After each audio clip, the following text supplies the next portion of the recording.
Et à présent, mesdames et messieurs, nous passons à notre débat principal d'aujourd'hui, centré sur le tourisme en temps des fêtes. Et pour aborder ce sujet, mesdames et messieurs, nous avons le plaisir d'accueillir au bout du fil M. Elhami Zayat, un des grands du tourisme égyptien et ancien secrétaire de la Chambre des hôtels. Bonjour, M. Elhami. Bonjour. Et bonne fête à vous. Et merci pareillement. Merci. Alors, premièrement, si on parle du tourisme pendant les fêtes en Égypte et certainement les touristes égyptiens, comment voyez-vous cette branche, grande branche du tourisme égyptien et comment, je dirais, la promouvoir? Les Égyptiens ont certaines habitudes, c'est de voyager pendant les fêtes. Oui. Ce qui nous posait toujours des problèmes parce qu'on avait, en surplus des touristes normaux, on avait les touristes égyptiens. Oui. Ce n'est pas le cas aujourd'hui, mais ça va bien remplir les hôtels. Est-ce que nous avons besoin de promotion? Non, parce que les touristes égyptiens savent quelle destination ils veulent.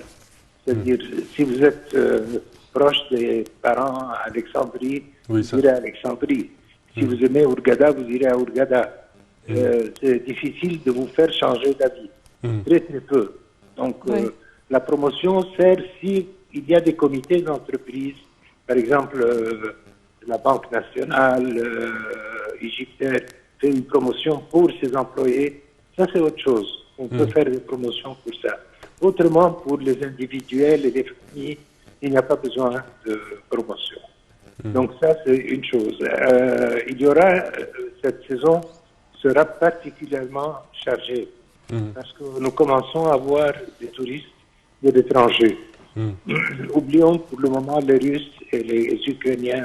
Nous avons d'autres nationalités.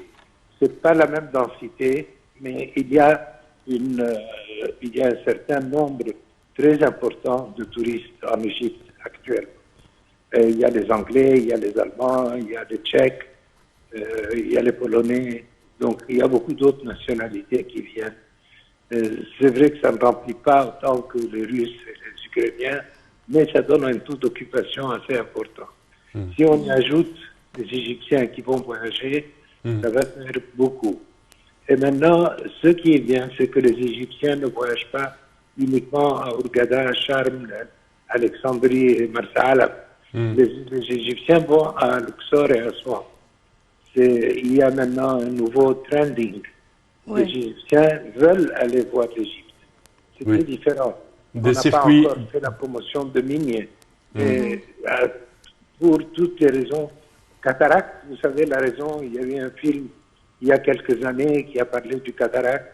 Ça fait beaucoup de mouvements. Et les gens veulent aller voir le cataracte. S'ils vont, ils disent, bon, on s'arrête à Luxor aussi. Donc Luxor et Cataract et Aswan sont très reliés l'un à l'autre. Et ça, c'est intéressant parce que avant il n'y avait pas de distribution géographique. Les premières années après le 25 janvier 2010, tous les mouvements étaient Hurghada Sharm. Maintenant, heureusement, ça va sur le Nil aussi. C'est vrai que ce n'est pas un grand nombre, mais c'est intéressant de voir les Égyptiens s'intéresser à leur culture. En plus, dans le temps, les Égyptiens faisaient la croisière sur le Nil, mais ils ne visitaient pas les sites. Aujourd'hui, ils visitent les sites. Et ça, c'est une très grande évolution, très positive que je trouve, parce que faire la croisière, c'était beau, on s'amusait, etc. C'est quelque chose d'original.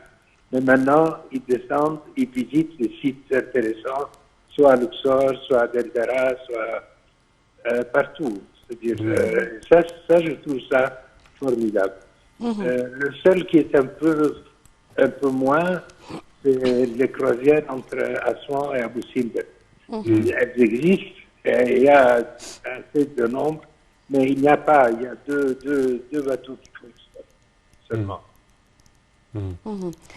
Il y avait une tranche des Égyptiens qui avaient les moyens de passer leurs vacances à l'étranger, en Europe ou ailleurs, dû à la pandémie de Covid-19 ou au prix très élevé des billets d'avion ou de séjour, ils ont changé de destination et ils préfèrent passer leurs vacances en Égypte. Quelles sont les destinations qui ont été choisies par cette tranche d'Égyptiens? Eh bien, le plus important, c'est El Gouna, bien sûr. Elle a beaucoup d'adeptes, Et bien sûr, c'est la côte nord. Mais c'est un peu tôt pour la côte nord. Les gens ne vont pas sur la Méditerranée. Les Italiens, ils vont, mais pas les Égyptiens. Les Égyptiens vont aller dans un mois ou deux. À part ça, donc, il nous reste Hurghada et Charb. Et les Égyptiens ont appris à aller à Marsala. Ça, c'est du nouveau. Hein. Il y a des Égyptiens qui font de la plongée. Ça, c'est du nouveau. Alors, ça permet de remplir plusieurs destinations. Et vous serez étonné de savoir qu'il y a des Égyptiens maintenant qui aiment l'aventure dans le désert. Ils aiment voir Kharga, Dakhla, Baharia, Farafra et surtout Siwa. Siwa, c'est un grand point d'interrogation. Les gens se disent ça doit être beau, etc. Et il y a des gens qui vont à Siwa. Si j'avais dit ça il y a une dizaine d'années, personne m'aurait pris pour un fou. Mais aujourd'hui, non, les gens y vont. Je vois des quantités d'amis du club, par exemple, des femmes toutes seules qui y vont. Et ça, c'est déjà un très grand progrès parce que les gens commencent à apprendre qu'il y a beaucoup de richesses en Égypte. Oui. Monsieur Elhami, également, cette évolution des choix des Égyptiens de destination et certainement de type de tourisme, tourisme culturel, ça crée de nouvelles destinations pour les touristes égyptiens. Je pense que, par exemple, le site de Sainte-Catherine sera tellement intéressant avec l'escalade de la montagne de Moïse et les tours avoisinants. Ce type de tourisme pour les Égyptiens, je pense, crée de nouvelles opportunités. C'est vrai, mais il faut penser que les Égyptiens ne sont pas très aventuriers. Alors, ils vont faire Sainte-Catherine, ils vont visiter Sainte-Catherine, ils ne vont pas escalader la montagne. Moi, je l'ai fait, c'est pas facile, parce que pour la montée, c'est déjà assez pénible, c'est pas trop pénible. On peut monter à dos de chameau, on peut monter à pied, ça prend 2h30 de marche, 3 heures. Mais la descente, c'est la partie la plus difficile parce que vous avez 2500 marches, sans compter les marches pour aller jusqu'au bout. Alors, 2500 marches qui sont assez importantes. C'est des marches de 50 à 40 cm de hauteur. Donc, vous imaginez, vous serez, quand vous arriverez à Sainte-Catherine, vous serez complètement courbaturé. Vous n'arriverez plus à marcher. Alors, il y a des Égyptiens qui aiment l'aventure, qui le feront.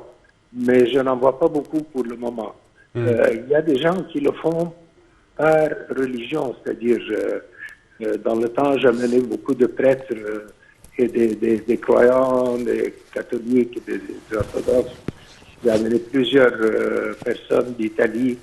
Ceux-là, même à l'âge de 60 ans, ils escaladent. Mais les Égyptiens n'en sont pas encore arrivés là. À l'âge de 60 ans, ils disent « je suis vieux », ce qui n'est pas vrai d'ailleurs.